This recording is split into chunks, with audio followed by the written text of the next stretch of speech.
Welcome to Spiritual Ambition, where we tune in to awaken our divine nature and explore the provocative inner force compelling us toward our fullest potential. If you've achieved external success but feel a deeper calling, if you're tired of dimming your light to fit in, and you know there's a more powerful way to live and lead and love, you're in the right place. Host Donna Bond is a best-selling author, modern-day high priestess, and catalyst for personal transformation. Together, we're birthing a new paradigm of loving leadership, integrating our humanity with divine wisdom as our individual awakening serves collective evolution. Here's your host of Spiritual Ambition, Donna Bond.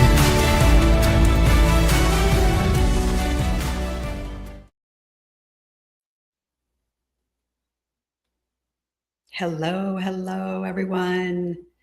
Welcome in, welcome back. Welcome if you're here for the first time. Thank you so much for tuning in and for being with us today. This is your opportunity to give yourself a time out and a tune in.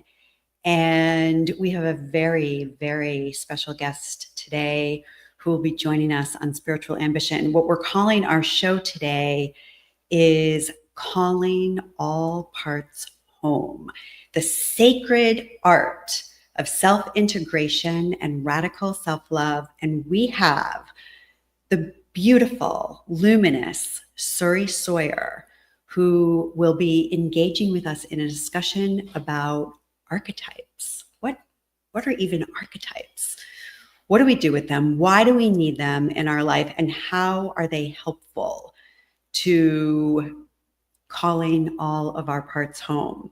So if you're ready to stop rejecting the parts of yourself that you have deemed unacceptable, and you want some strategies and tools on how to embrace the fullness of who you are, all the parts, not just the pretty, perfect, shiny, presentable parts, but even the messy, sloppy, disjointed, bulky, cumbersome, not so pretty parts.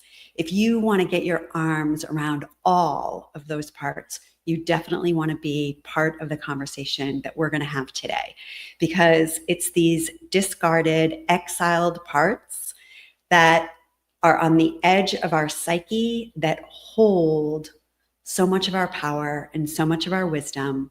And when we can call them back home to ourselves, then we fully integrate into our wholeness. And that's what it's all about, people. So actually, you know what? Let's bring Suri in right now, and then we're going to call in the light all together. Hello, welcome. Good day. What an honor to be here. Thank you for having me. Do you remember when we used to sit in the hot tub and we would pretend that we had our own show?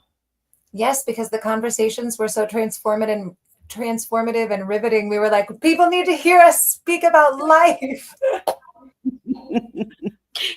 How many years ago was that? Well, I think we started our journey together almost 11 years ago.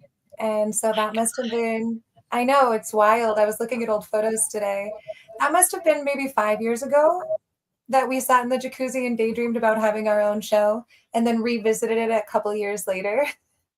And now you have your own show, and I have my own show. But maybe the universe is getting us together. Oh, in 1,000 ways that we have yet to meet and know what they look like and how they'll form. And I'm excited about it. I can feel the gravity and all of the matter gathering around it. I love that, the effervescence. Well, you are a walking transmission, a guide, a teacher. You have this gorgeous bio that I'm going to share with everyone and talk a little bit about your extraordinary gifts. But first, the first thing that we do here on Spiritual Ambition is we close our eyes. Unless, of course, you're driving, you don't want to do that. But everybody, let's uncross our legs for a moment. Let's just put our feet on the floor and just rest our hands in our lap, and slow down for just a moment. And take a nice deep inhalation. And just letting go, dropping off anything that no longer serves us, letting go of anything we no longer need. And in this moment, we call ourselves forward. We call forward the power and the presence of our higher self, of our inner knowing. And we ask to be cleared, filled, surrounded, and protected with the clear white light of living love. We ask that any karma, negativity, imbalance, any distortion, misalignment, misunderstanding, misinterpretation of reality, any energy or vibrational frequency that is vibrating at anything less than the frequency of divine loving that may be residing anywhere in our consciousness, in mine or Suri's or anyone who's watching us live or catching the recording later. We ask that anything with a resonant frequency less than divine loving be lifted and transmuted at this time, carried, taken to the highest realms of light and sound, and dispersed back into the nothingness. Into this space, we recognize grace, light, peace, love, joy, upliftment, sovereignty, authentic power, and presence. We acknowledge and welcome only those divine beings of light who love us unconditionally, who work for the divine plan, and who work for the light. We welcome only your presence here with us today. We ask for your support and assistance in bringing forward healing, revelation, and wisdom of the heart that will resonate most profoundly with each individual here for their highest good and the highest good of all concerned. We are so grateful for the opportunity to come together and do this work, to join our hearts and be together. For this and more, we say thank you. So be it.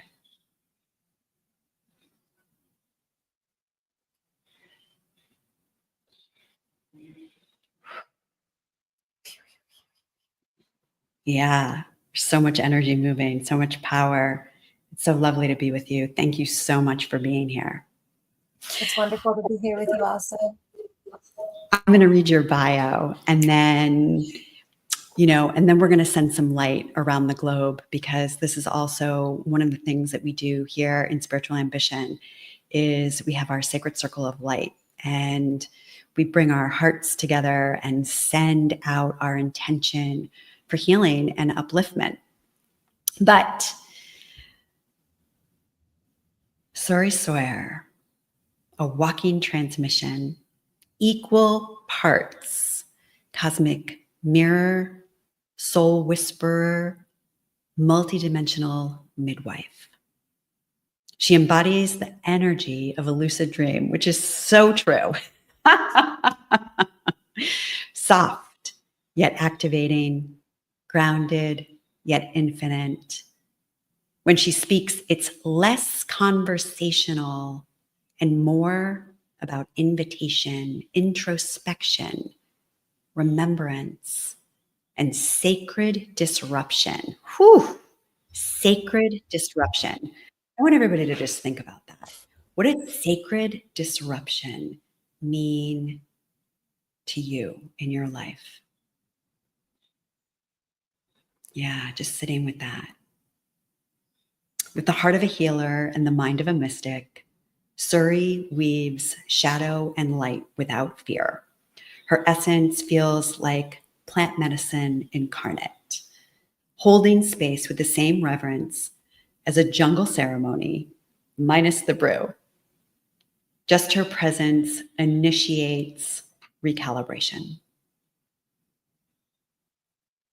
I want everyone to just tune into the truth of all of those words. And that's like, it's something that we can feel in our vibration, in our frequency, the truth of the words that we say, that we speak. We can notice when we bring our attention to it, what might feel alive and aligned and real and active and activating, and what might feel discordant. And I've had the unique privilege of watching and witnessing and loving this one for a long time, many lifetimes, many, many, many lifetimes. Oh.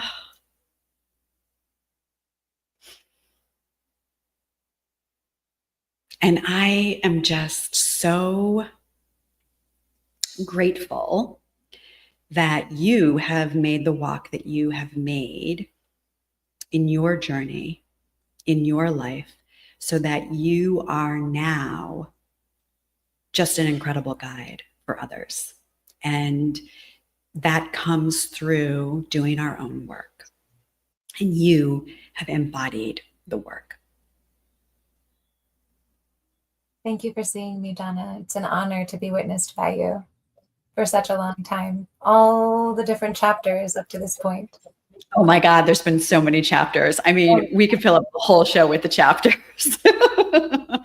And we're going to talk about archetypes, but first, let's just hold our intention and our hearts, and we're going to send light. If there is anyone that you would like to send light to on a regular basis, you can go to spiritualambitionsacredlight.com and you can submit their name, or you can drop it in the chat right now.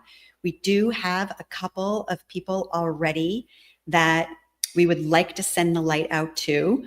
Frank and Mallory, special wishes sending out to you on this most special day. We're sending the light also to Tommy, David, Nicole, Stuart, Ron, Celia, Don, and Bob. And Suri, I don't know if there's anybody that you would like to speak their name into the space to also be included. Mike, Sean, Pamela, Carrie, and Harold. All right. And so we just take a moment, and everyone in this community and everyone who is watching this show, either live or catching the replay, in this moment, we send that light up ahead for wishes of upliftment and well-being, for healing, grace, and loving.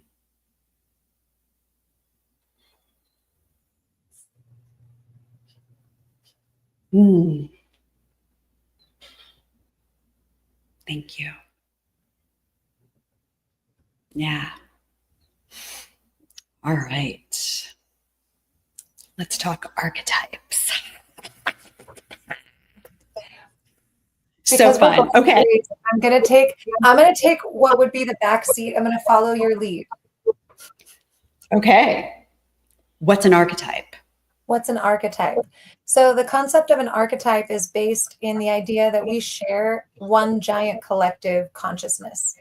And within this consciousness, there are blueprints of personality and experience, qualities of character, motivations, desires, core woundings. And the theory is that because we all belong to this one giant collective, we have the potential of expressing all of the different archetypes. In Carl Jung's earlier work, he has 12, but the 12 have light and shadow sides, and then also deviations or specialized, like, you're the magician, but you're the dark magician, right? So from the 12, it becomes 24. From that 24, you have offshoots. So really, there's hundreds of archetypes, but you can look at them in 12 to 13 basic archetypes. And it ranges from the innocent to the warrior to the king or queen. And we have them all within us all the time. And we will put certain archetypes on very strongly in our lives. For example, I wear the innocent archetype very strongly, the caretaker archetype very strongly, and the mystic very strongly. Those are my primary archetypes that I swim in. And that's what you see a lot of when you gaze my persona from an external perspective. But inside of me, there's many people on my bus. And the art of knowing or understanding that all these archetypes exist within you and outside of you is to be able to identify when the different parts are having very different ideas about how to proceed, what reality is, how to interact with a moment. And so let's say that I'm one bus, Miss Frizzle over here, the magic school bus, but there's 27 people on my bus that are fighting for the driver's seat at any given moment. Especially when I'm experiencing internal conflict, more of my personas are trying to get into the driver's seat because they all think they know best. And this is where internal conflict often comes from. The part of us that is like, I know that I want to be healthy and I want to eat well. And that part might be your internal mother, your internal caretaker. But then you have the internal rebel who's like, screw it, let's have nachos every day. Right. And then one is like, let's eat healthy. Let's eat nachos. Let's eat healthy. Let's eat nachos. This is a very small example, but it's also a very real one for me. But that can create mild inner conflict. Now imagine that being applied to something much bigger. Like, where should I live? Is this a good relationship for me? Is this the career that I should follow? 15 different versions of you being like, this is why it's good. This is why it's bad. This is why we should take it. This is why we shouldn't take it. And so if you can become aware that it's okay, normal, common, happening to you all the time, that there's different urges, desires, motivations, and desire for outcome, you can bring all the archetypes together inside of you in a little council meeting and be like, okay, guys, we have one bus, we have one vessel. We're going to make one choice, but we're all going to do it together instead of having this internal conflict take place inside. Let's go to the council. Let's go to the front porch. That's where my council takes place. So let me check in with you and we'll slow it down a click because you and I together, it's like, there's like fire. There's like all this energy going. So what I hear you sharing is that all of us have these multiple different aspects of our personality. And they're all on a great big bus and they're all trying to get behind the wheel of the car. And that can be a shit show, right? Like if everybody's duking it out to try to get behind the wheel of the car. But what I hear you saying is when we can bring everybody into cooperation, or when we can bring everybody into harmony, then it might be more productive for our life to be able to move forward in a direction that we want to go in if everybody is on board. Okay, so here's my question. Who gets to drive?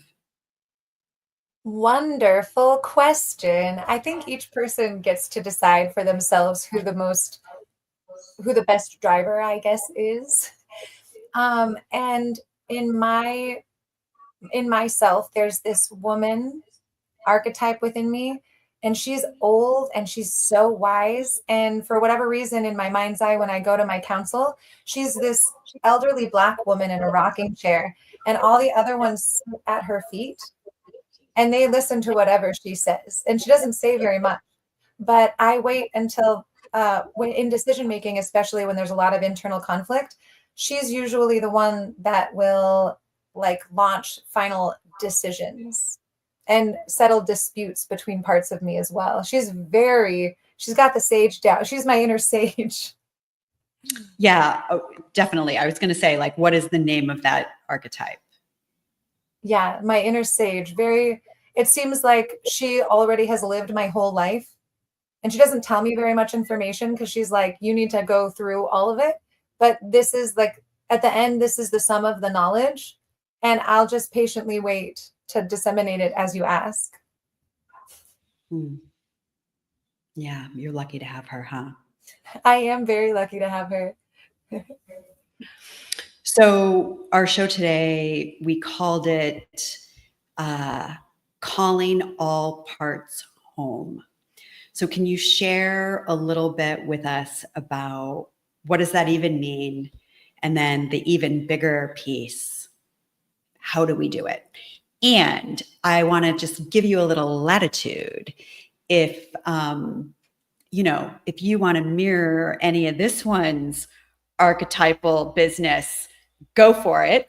Because I was thinking of an archetype that I definitely have, who sometimes can be, a little in charge. She can be in charge. Mother Superior, we call her. Yeah, our friend. That's her name. I like Mother Named- Superior. It makes me feel safe to be in a room with somebody who knows what they're doing and what they want. That's always something I've admired about you, is the vision that you have. And you're like, attention to detail, also like the details being part of this bigger thing that you see, and knowing exactly what you want, when you want it, how you want it. It's what I've witnessed in you creates you to be such a powerful manifester. And that's something I don't have as strongly. So when I watch you, I'm like, how does she know exactly what she wants almost all the time?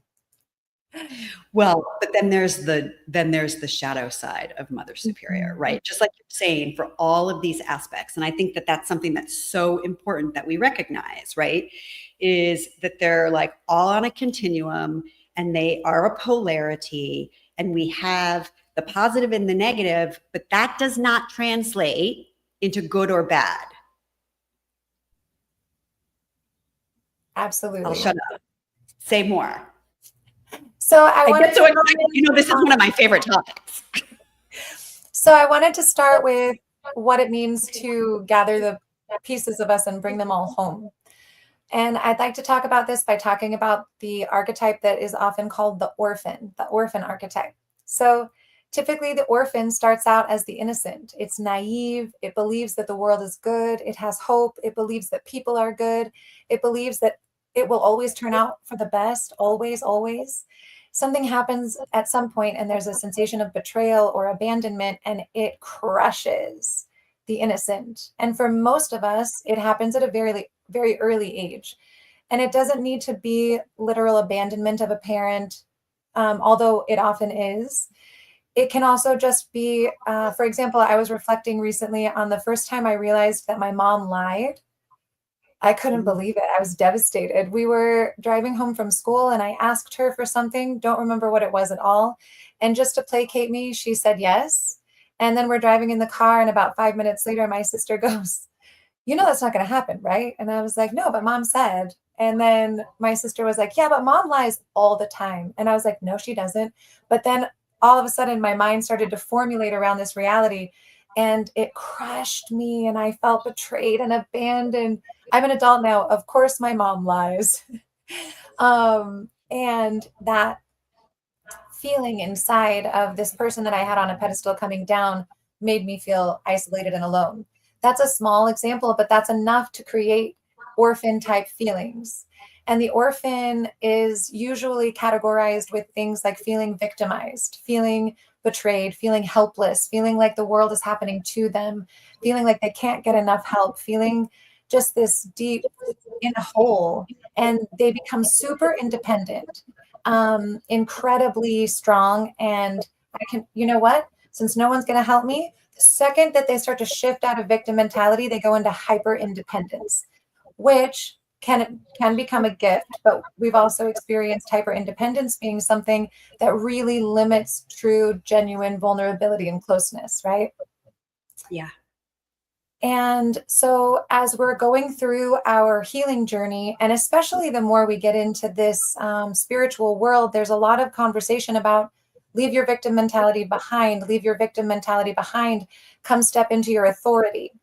And sometimes what that actually does is has us discard the part that feels victimized, because we now think that it's bad to feel that or think that. And we can even deceive ourselves in such great denial practices, I call it psychic acrobatics, that we can convince ourselves that we no longer have we no longer have any victim tendencies. But I still have yet to meet one who doesn't really have any. anymore, right? It's something that I think are layers of onions that we'll discover more layers as we go. I think it's safe to say that if you don't have any, you're probably not in a body. Oh, being human, it's so raw. It's so raw. Bless us. Bless all of us. Bless us all. But I think that also can thread through a little bit of, I don't know if relaxation is the right word, but like just the knowing that everyone has all of these parts.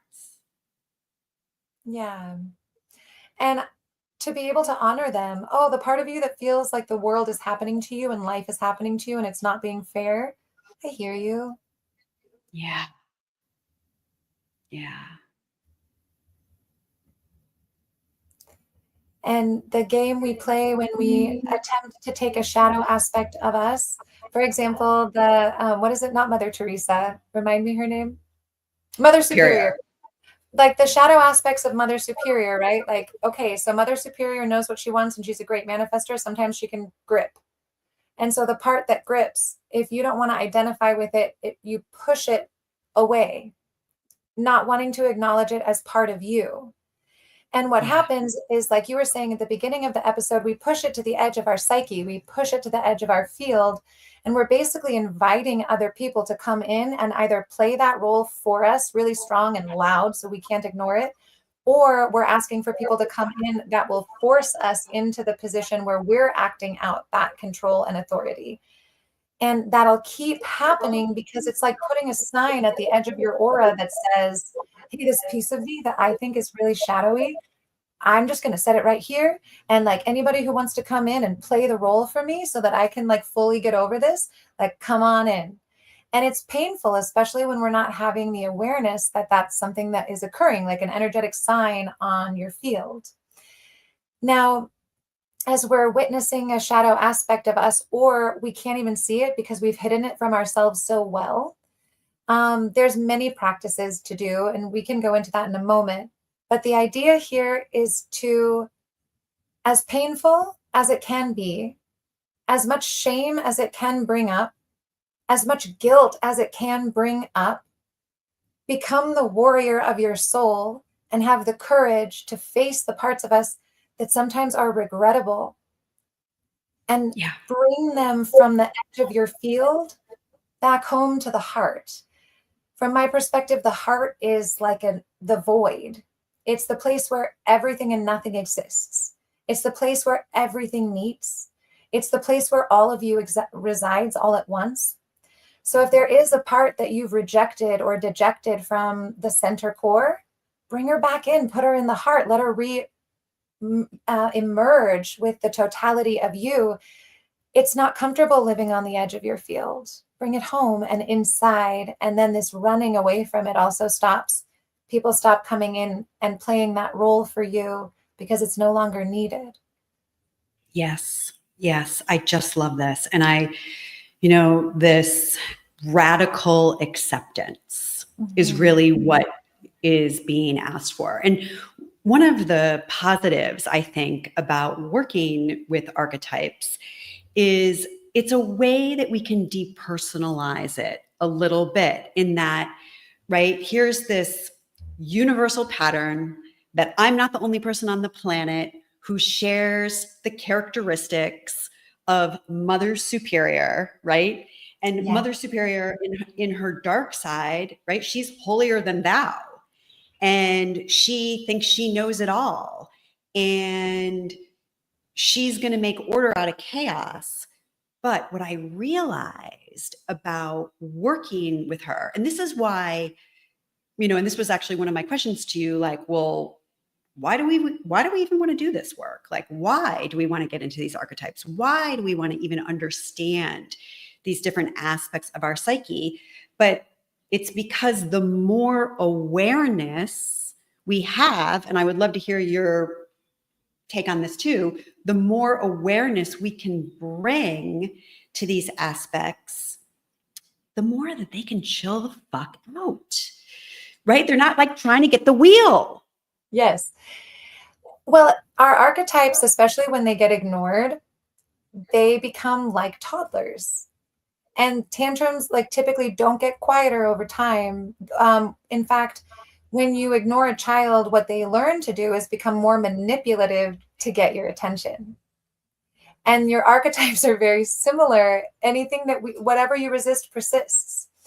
So to become aware of the different archetypes within us is to give the different aspects of us an authentic voice, right? And to be able to really hear them when they're having an excitement or a struggle, and also be able to say, oh, I really hear that. And with all the honor and care. Okay, so here's an example. I have a lot of anger. Sometimes I go into like boom, like fire dragon. And the things that go on in my mind, I'm like, I'm gonna slash their tires. I'm going to prank call him every day for the next 10 years. Like I watch this voice in my head come up with, oh, juicy. And in the moment, I could feel how good it might feel to retaliate, right? I'm like, oh, yeah, instant relief. I could just say this to their face, you know? And I listen to her. She's like my sacred rage. My boundaries have been crossed. And when she comes up, I'm like, I better pull up a soapbox and listen to what she has to say. It might be Right. irrational. So we're not going to make decisions out of it, but we do need to hear her. And so I'll let her run 1,000 miles with all the ideas until she's tired. And then the rest of the council gathers around and is like, wow, yeah, like that. Ouch, mama. And then we say, okay, so those things that you came up with would detrimentally affect our lives and ultimately lead to more of this energy. So do you agree that those ideas aren't the right course of action? And even my sacred rage is like, I know, guys. Thanks for this. And then the council is like, so what do we actually want to do? Yeah. Well, I think it's so critical for all of our parts to feel heard and seen. And, I know after thousands of hours of coaching, at the end of the day, that's what we all want. That's what everybody wants. That's what everybody needs, is to be deeply heard and seen and witnessed. And so when we can begin to formulate this relationship inside of ourself with ourself, then it's like we're bringing in that harmony. I also, let's talk about Mother Superior again. This is my shout out to Theo, because Theo, our friend Theo, named me this aspect of me. Actually, I think when you and I might have been going through some drama. Oh, I love it. Yeah. During that time, I was the fool. Oh. I'm still playing the fool, but yes, I was strongly the fool in the Mother Superior area. Okay, take it away. Well, what I recognized about her, and I've had to get really intimate with her, and this is the thing, and I want you to speak to this because this is such an important part of this. All of these aspects, these exiled parts of ourselves that we determined were unacceptable for whatever reason, they were all born or developed out of some survival mechanism. Yes. And Mother Superior started from a very young age. I mean, if my sisters were here, they would tell you, right? But she was demonstrating leadership. She really was trying to keep everybody safe and protected, out of harm's way from a unpredictable and chaotic world where she had parents who were 20. Wait, what? It does seem crazy.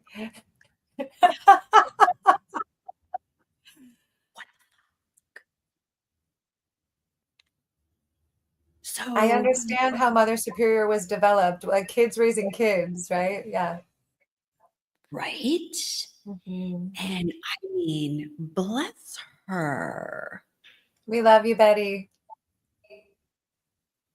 Yeah. And I mean, but bless Mother Superior, Awesome. right? Who was this toddler trying to take care of her sisters, the environment.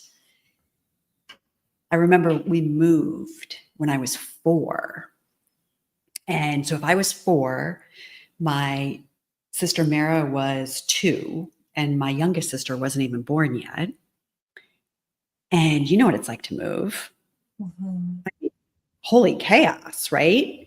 There's distraction and people are everywhere. And I mean, that's just like one small example.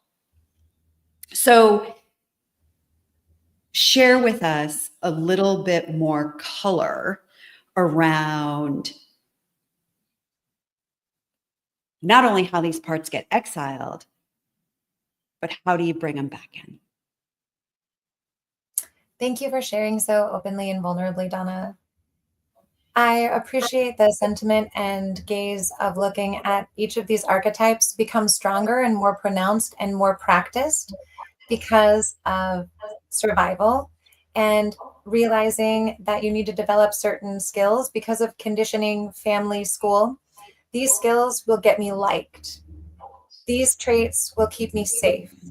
These traits will help me succeed, depending on what kind of pressures or socialization that you're receiving. So they're adaptations of survival. There's the idea that the ego itself is a survival mechanism that keeps us together here on the earth plane, and also it allows us to have interactions in a way that feels safe to us. From my perspective, our psyche, we're kind of like crabs. I think we could think of this like crabs a little bit, that the persona is sort of like the hard shell because the tenderness of what's inside our soul like is not for everyone. It's not for everyone to touch, it's not for everyone to see, it's not for everyone to interact with. So in certain situations I watch myself boom, mask up because I'm like, "Oh, this it's not safe to walk into the grocery store and put my whole heart out there like that. So I'm going to put on a Surrey costume to go have this interaction." And recognizing when I'm masking more and when I can take my masks off, that's also a really good gauge for me about how safe I'm feeling at any given moment. So the development of the qualities that we take on are to keep us safe and to help us succeed in life. And ways that are, do you want to share anything before I proceed? No, but I just, I want to invite in our audience a little bit and just like say hello to Charlene and Evelyn, Jennifer Rose. Hello. Thank you for being here. Claire, Kirsch, Andrea, KB. Hello. If you were to give everyone a question for contemplation that could lead them to a deeper integration with maybe one of their archetypal aspects, what might Yeah. that be?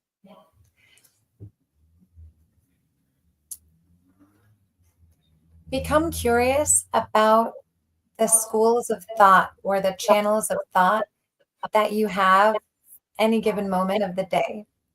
As you listen to your own internal dialogue, you're going to start to notice that there's very different languaging and feelings that are going on, and they are like clustered together. So, my question would be, what states of being do you go to most in a day? How many different states of being do you visit in a day? And what is it like to listen to the thoughts that come with each state of being? This is one of the windows into discovering the different characters at play within you. I mean, you should create a worksheet to help us do that. Because like, honestly, I, help people through this all day, every day. Mm-hmm. And even in my own process, I've gotten much, much, much better at catching, I have somebody that I call Tanya the Tyrant. And right, like, she is wicked. She is so mean, and she's not mean to anybody outside of me. Maybe she is indirectly, right? But she is mean. She is a mean, mean mother in here. She is the source of like what I would term as inner brutality. And I can remember when I first started going through my master's program and like kind of being in the second or third year of my master's program where we're really dialing up the awareness around all this kind of stuff. And then, we start judging ourselves when we're on the spiritual path, like, oh, I should be more enlightened by now, or I shouldn't have reactionary behavior that comes up with my spouse or the people that I love, right? We start telling ourselves all these stories that we have this misunderstanding that being spiritual means you can't be human. So I just want to shatter that for everybody out there who's watching, right? Because the longer I'm on the spiritual path, the more I know it is about loving my humanness. Right. But I know I'm going on a long rant, as I always do. I don't even know how I would begin to keep track of all the many archetypes that are vying for the wheel of the bus. Right. And it is, for me, it was a long practice. Something that I'd like to share is actually, Donna, you shared this with me many years ago. From the time I was 15 or 16, I would do this with myself. I knew there were multiple parts inside. I knew they were having conversations. I knew they weren't getting along. I knew this one wanted this and that one wanted that. And so from the 15, 16, in my mind's eye, there was this porch that overlooks the universe and galaxies and things, and my different parts are there. And I would go there and like gather them and literally observe myself have conversations between these different parts of me. It was like a movie, I'm like, okay, you two need to sit down and have a conversation. And even me as the observer, it's all me doing it, and it's also me observing it, but I would learn things. I'd be like, oh, I didn't know I was that mad. Oh, thanks for letting us know. Or, oh, I didn't know that was such a big desire that you had. That was a secret desire. Thanks for telling us that we even had that desire. I didn't know. But amazing things can be revealed if you let the internal dialogue play itself out. And you were sharing a book with me. I believe it was about family constellations or something. And you were talking about gathering all the parts and having them come and sit down and doing like a little council of your own selves inside. And that was the first time that I knew I wasn't crazy. I was like, wait a second, that's in a book? Other people do this too? Okay. Amazing. I'm already, gosh, it's like being in a vortex. We get into like space and I'm just like seeing the time already. And I want to talk about the celebration of Love's Alchemy. And I want to invite you to share a little bit about the Sacred Wave. But my last question for you, Suri, how do we handle the rogue archetype? Like, how do we handle and deal with, an archetype that is embodying that victim consciousness, that she's like, fuck it, man. I am staying in bed. I'm putting the covers over my head. I don't care about life or relationship or making a contribution. Like, how do we, yeah. I feel like we know intuitively, and there's different antidotes that I use with myself and other people, depending on the circumstance. Sometimes it is appropriate to say, okay, we're going to climb in bed at 4 p.m. today, and we're not going to get out until tomorrow. Like you get this one. We're going to listen to you and honor you, and we're going to rest. We're just going to cry, and we're going to let that feeling, we're not going to contract around it. We're not going to make you work through it. We're not going to make you go do a workbook. Like you just get this one. Sometimes that part of us needs to be honored and really heard, like we talked about, which can be really hard to do because in part of what we discard when we're discarding aspects of us, it is the part that's tired and wants to rest and wants to be done with life. But then we also have this other part that's innocent and eternally optimistic. And they're like, no, I'm not sad or depressed. Like, keep going. And it's like, no, lay down, take a nap, go to bed early tonight. It's okay. And there's also a time when we need to muster up our own inner authority. And with that part of me, for example, it took me a few years, but I was working very diligently on my own internal mother. And like you were talking about Tanya the tyrant, how she's very abusive inside. A lot of us have abusive internal systems. And as I was working on being like, okay, like I know you really don't want to do the dishes right now. And when you look at the dishes, it feels so overwhelming. And here's the thing. If you leave them there, the overwhelm will only increase. And you can't really enjoy the rest of your day because you'll constantly be thinking about how you have to come back to the kitchen. So ultimately, is it better to just do it now? And okay, you're right. It is better to just do it now. So I've been working on developing that internal dialogue of lovingly encouraging those rogue parts of me to come forward and supporting myself to understand that by doing so, I'm throwing myself an assist, right? So like if you and I can do this right now, 2 hours from us now is going to be thriving. Who's coming with me? And oftentimes getting all of the characters on the bus in the total agreement that every decision made, every conflict that we resolve is for the best and highest good for me and the next step I take on my path. All parts working together within me, the innocent, the orphan, the warrior, the healer, the hero, the royal, the mystic, all of them working together so that this vessel, this bus, can arrive at its destination well and healthy. Yeah. And its destination is its contribution to humanity, right? It's like you're part of the puzzle, and the puzzle can't be put together without all of you.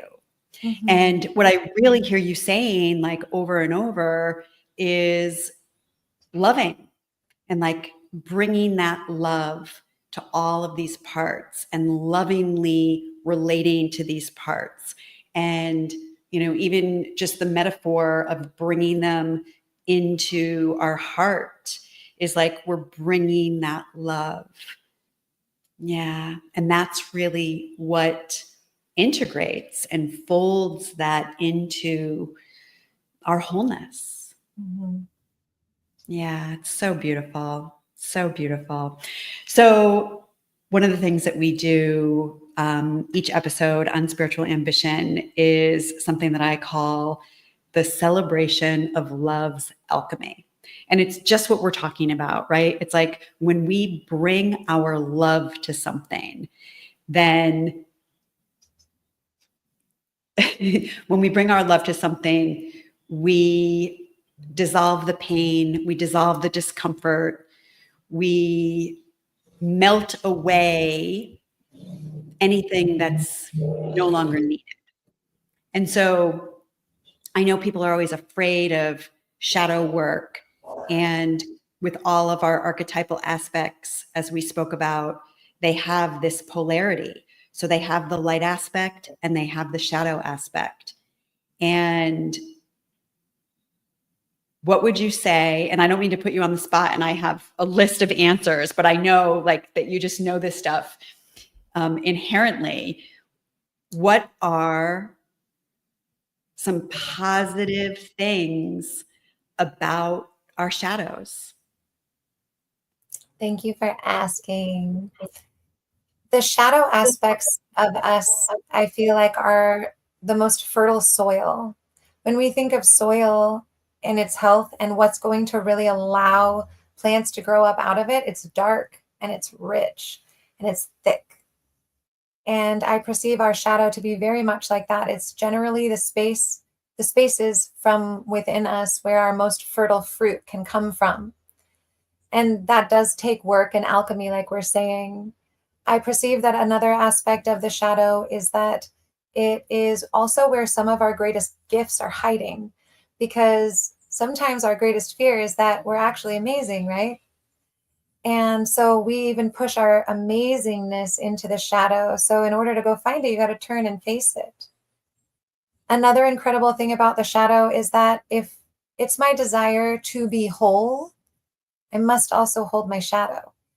My wholeness is everything. It's that beautiful yin yang. And if I fear my shadow, I'm splitting myself in half to some degree. When I turn toward, learn to love, accept, and witness my shadow, I'm creating an opportunity for incredible wholeness. I also perceive that I love the quote, it's Alan Watts, if we don't know how awful we're capable of being, then we don't actually know how good we're capable of being. If we resist turning toward our shadow sides, our the parts that feel shame, the parts that feel guilt, the parts that feel rude, mean, terrible, all of those parts of us, they still live in you, whether you want to acknowledge them or not. But if you ignore them, then you're only being good out of a sort of ignorance. But when you realize, oh, I am capable of being nasty, I am capable of being horrible, I am capable of being unkind, I am capable of being closed-hearted, I'm capable of all those things, and I know it. Thank God I know it, because I actually have a choice now on how I will use my will. Yes. What is your guidance to someone who is fearful of doing some of this work? Because it is not for the faint of heart. We know that. It requires deep safety, an experienced practitioner. What would you say to someone who knows that they need to do this, but is just maybe paralyzed with the fear? Mm-hmm. Ignorance is bliss to a degree, right? Ignorance is bliss, which is why I think a lot of times people avoid shadow work, because if I just don't know, I'm super happy. And this is something I've encountered many times on my own journey, and I'm sure that you have too. I wish I could go back to being ignorant again to some degree, because all of this, it's a lot. And with that, I'd like to compare it to instant gratification versus the kind of gratification that we get by doing something over time and seeing results. So instant gratification is rotting our minds to a degree. It's also robbing us of really incredible talents that we could be cultivating, because we're so accustomed now to this instant gratification.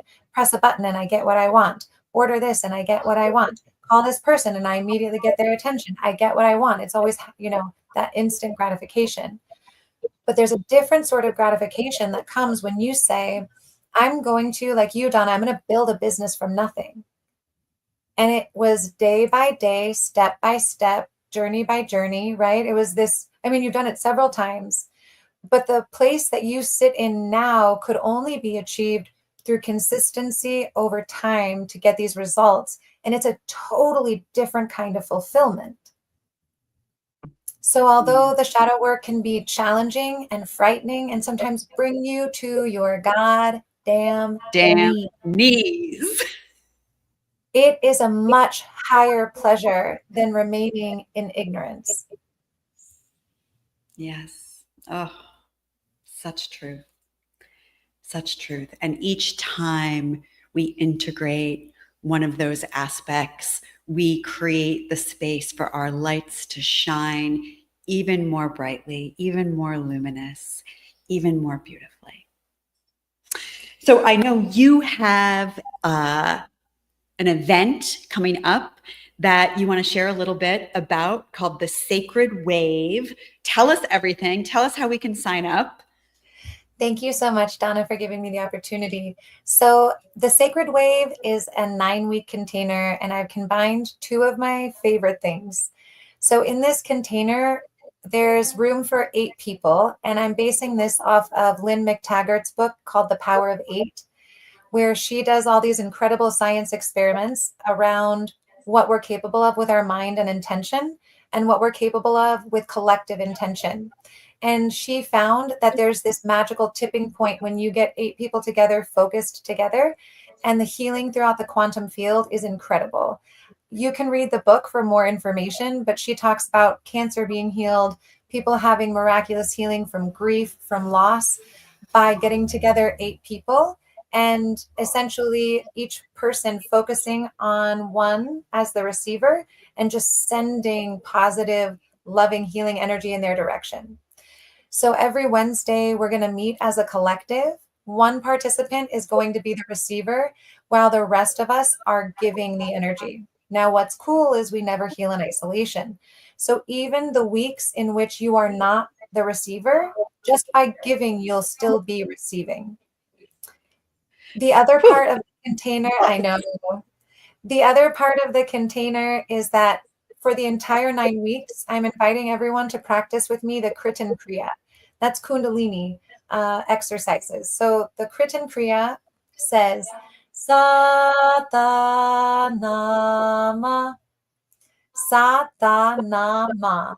And what you're doing is you're hitting the roof of your mouth in a consecutive rhythm, starting at the front and going backward, and then vibrating the whole roof of your mouth. If you want to try it with me really quick, like sa, and then ta, na, ma.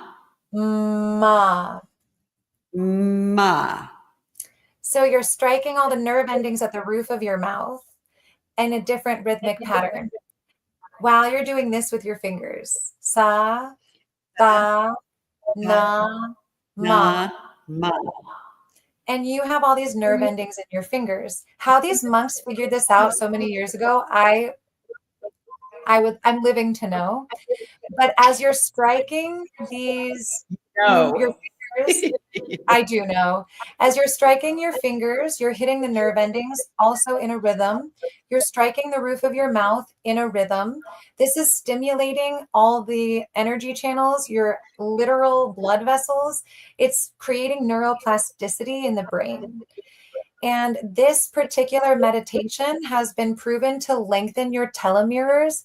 Anyone who wants to do some de-aging with me, meet me here at the Sacred Wave. It's also being studied right now for addiction and helping people to release addictions, whatever your addictions might be, if it's the phone, if it's, TV, if it's whatever, social situations, whatever addiction might be. This is like an addiction eradicator. It brings your focus into the center of your being. You do it, you sing it out loud, whisper silently in your head, whisper out loud. So you're singing it in every form of your consciousness. When you speak it or sing it out loud, it's this consciousness. When you whisper, you're speaking to your subconscious. When you just think, you're speaking through the superconscious. Your breath also changes as you do this. So the invitation is we're all going to do this every day for 9 weeks. And we're going to write notes and do experiments as we're going through to see exactly what our results are. The container includes daily check-ins. That's a really big part of it, is we're all going through it together. So we'll be keeping tabs on each other, making sure that we're getting through the process and getting our daily meditations in. Once a week, I'm going to send out some education about healing around what Kundalini is, around the power of your voice, around the power of breathing, because the meditation is also a breath exercise. What doesn't this Kriya do? Oh my God. So that is what it is. It's an experiment of consciousness that I am inviting 8 people to do with me for personal healing as well as collective healing. We start September 3rd at 5 p.m. Pacific time. So that's a Wednesday, and we'll meet every Wednesday for 9 weeks. And you can sign up at womanbealive.com. Alive, womanbealive.com/sacred wave. Suri Sawyer, thank you so much for being here. I love you. I love the work that you're doing in the world, and the planet is better off because you're on it. We're going to close our sacred space together right now, everyone. We just send the light up ahead to all of our disowned aspects, letting them know that it's safe to come home. We are now closing all energetic lines of communication between any of us, closing all open portals, gateways, channels, agreements, and lines of communication between any of us and the spirit world. We are ending this transmission in love, with love, by love, for love, as love. You're watching Spiritual Ambition. I'm Donna Bond. Thank you for being with us. Thank you, Suri. Thank you so much.